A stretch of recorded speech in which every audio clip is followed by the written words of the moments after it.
Sure. Representative J.R. Hoell, Merrimack 13. I'm on this bill as a co-sponsor because I believe that we've seen the federal government overstep its bounds in a number of areas.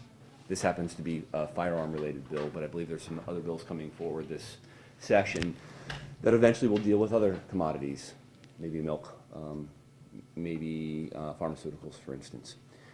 The reason that this bill is very much similar to the Montana draft, okay, and I've spoken to on the phone and emailed the original author of that draft a number of times, it's a great point to make the statement that the states have the jurisdiction and the authority to regulate certain things. It's not to the federal government.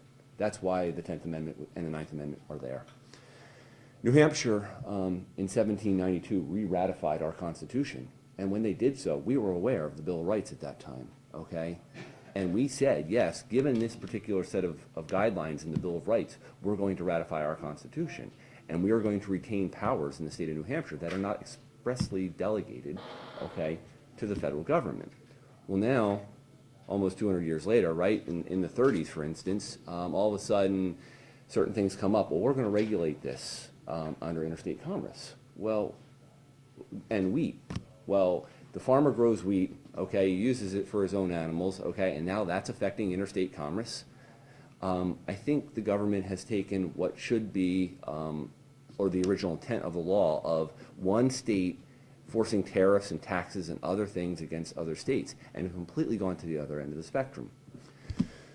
So this bill was drafted. It goes further than Montana. I make no bones about that. Where does it go further? It goes further in talking about regulation and taxation, okay, and then it goes further in terms of penalties. I think Representative Itza spoke well to the penalty section. There are other bills in other states talking about what to do to give teeth to a state's bill, a bill that actually defines and codifies into law, okay, the rights that states have to do what they want to do within their own domain. Just having a bill that says we can do that is great, but without any teeth to that bill, the federal government's still going to step in. So I think there needs to be teeth to this bill. And then back to regulation and taxation. We spent a lot of time talking about NFA items, so I'm going to start there, and I will pass out. Oops, I didn't divide that very well. We'll make it around. This is an ATF Form 4, okay? This is what you have to fill out to apply for an NFA item, and this is an item that was restricted by a 1934 Firearm Act. It's very similar to some other tax forms, but I want you to think mentally about the 1040 that you filled out last year and you'll fill out this year, okay? On this, there's a requirement for fingerprints. Not sure if any of the 1040s I filled out to date require fingerprints, but that seems excessive. There's specific information to the store that sold this item, okay? Down here under Section 5, Section 7 is the transferee's federal firearms license number. Okay, this is a number that the BATF has issued to a seller or manufacturer of firearms, okay, such that they can sell an item.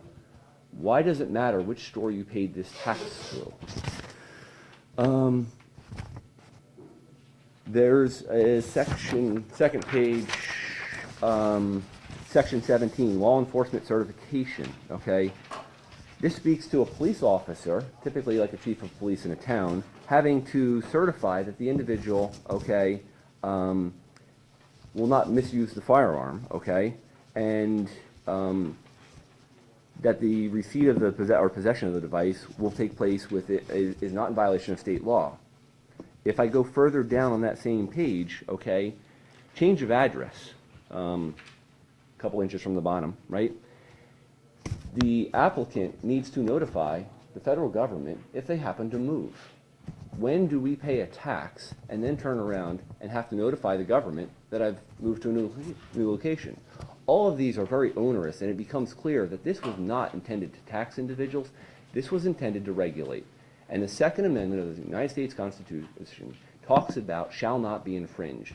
Clearly, this is an infringement, and the states have had enough. and it started in Montana, and I believe it's 7, 8, 9 states have passed similar legislation at this point. It's introduced in probably 20 plus more, New Hampshire being one of them. A significant number of states in the Midwest, for instance, and in the South have introduced these.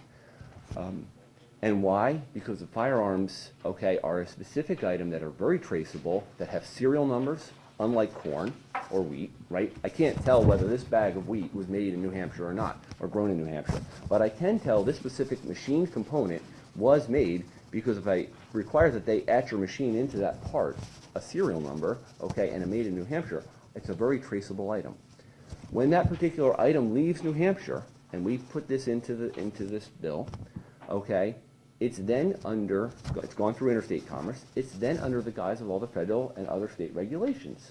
What we're talking about is somebody who wants to set up a machine shop in New Hampshire, a small business, who says, you know what, I have a CAD file for a receiver, and I have a CAD file for a barrel, and I have a CAD file for a frame, and I want to make those parts. And then I'm going to buy some springs and screws and other miscellaneous hardware. I'm going to assemble this, and I'm going to sell it to a New Hampshire resident.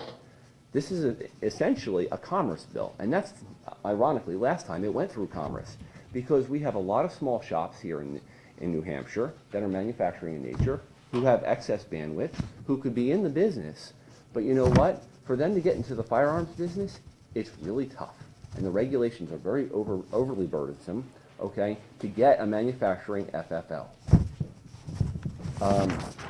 So this is, I mean, back to my point, this form isn't about tax. This form is clearly about regulation, okay? Photographs, fingerprints, the need to notify the federal government when you move, the need to notify them that you plan to move, to take a journey out of the state.